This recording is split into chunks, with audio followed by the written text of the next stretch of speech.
BFM Bourse, Culture Bourse. Parce qu'investir en bourse, oui, ça se cultive. Culture Bourse, chaque jour, votre épisode quotidien. Julie Connerton et ses experts vous répondent. Bonjour Julie. Bonjour Guillaume, bonjour à tous. Et pour cela, une seule direction, il suffit de nous écrire. L'adresse, vous la connaissez par cœur. C'est bfmbourse@bfmbusiness.fr. Et il y a aussi ce QR code qui va apparaître sur vos écrans. Et Julie, cette question sur une des déceptions boursières de l'année à la Bourse de Paris. On va faire même le point sur deux sociétés qui se chevauchent un peu dans la transformation numérique, mais qui ne sont pas des rivales directes. Elles peuvent cependant constituer des alternatives pour les investisseurs tech. On va parler de Dassault Systèmes et de SAP avec la question qu'Eric nous a adressée. Eric qui nous demande s'il doit s'alléger un peu sur Dassault pour acheter du SAP. Et pour en parler, on retrouve aujourd'hui François Cholet, directeur général de Montségur Finance. Bonjour François, merci d'être avec Julie. nous. François, Dassault qui perd 28% depuis le début de l'année. SAP, c'est moins 10%. Dans tous les cas, c'est pas fameux. C'est vrai que le secteur du logiciel en Europe fait partie des secteurs qui ont été un peu délaissés depuis maintenant de nombreux mois. Ça a été sanctionné d'abord parce qu'on avait des valorisations qui étaient assez tendues et les problématiques de taux d'intérêt jouent sur des valorisations quand on est sur des multiples au-dessus de 30 fois les résultats. Mais on a des secteurs qui ont été un peu abîmés. Alors, j'ai réfléchi à votre problématique parce que ce sont deux sociétés que j'apprécie beaucoup, Dassault Systèmes et SAP. Nous sommes actionnaires des deux pour le compte de notre gestion collective et de notre gestion privée chez Montségur Finance. Et donc, je me disais, mais en fait, choisir entre les deux, j'ai deux histoires totalement différentes.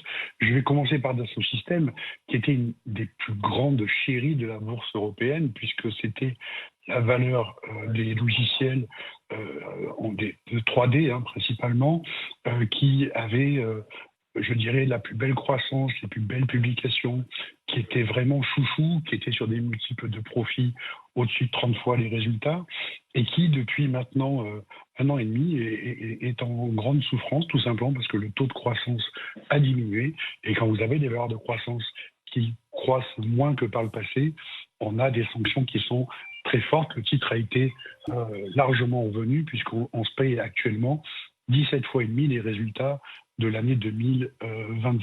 Donc c'est vraiment un niveau relativement bas pour une société qui a annoncé plusieurs choses intéressantes, notamment dans une communication qu'elle a faite auprès des analystes il y a quelques jours. D'abord, sa volonté de doubler son bénéfice par action d'ici 2029, donc plus de 2,2 € par action d'ici 2029.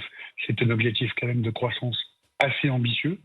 Et puis, on va dire, au-delà du dernier trimestre, qui pourrait être le point peut-être le point négatif sur les comparaisons par rapport aux exercices précédents, mais vraiment, on estime que 2026 et 2027 seront des années de recovery, de retour à la croissance.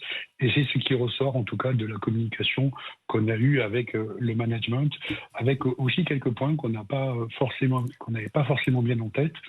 C'est la puissance de l'intelligence artificielle qui est attendue autour de 50 millions d'euros en 2026 et que la société compte bien monétiser auprès de ses clients, sachant que ça apporte beaucoup dans toute la partie conception qu'ils font sur la 3D.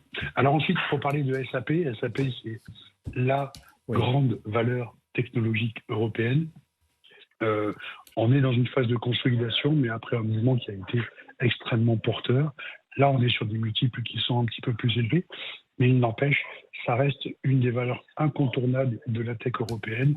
Et je considère qu'on ne peut pas rester durablement à côté de ces valeurs-là qui sont capables, à leur taille, d'embrasser toutes les évolutions. Mais à choisir, vous avez 10 secondes François, c'est votre défi. Vous privilégiez laquelle? Plutôt Dassault Systèmes ou SAP? C'est la question de cet auditeur Eric qui nous a écrit. Alors, il y a un peu plus de risques peut-être opérationnels sur Dassault Systèmes puisqu'on est dans une phase de recovery. SAP, c'est l'air liquide de la techno européenne, on va dire ça pour simplifier. Mais je pense qu'il y a plus de potentiel sur un retour à la profitabilité de Dassault Systèmes que sur la poursuite d'une croissance normale pour SAP. François Cholet avec nous et en fil rouge. On vous retrouvera dans un instant. On parcourra l'ensemble du reste de cette séance très très intéressante sur les marchés européens. Merci François, à tout de suite et merci à Julie Connerton.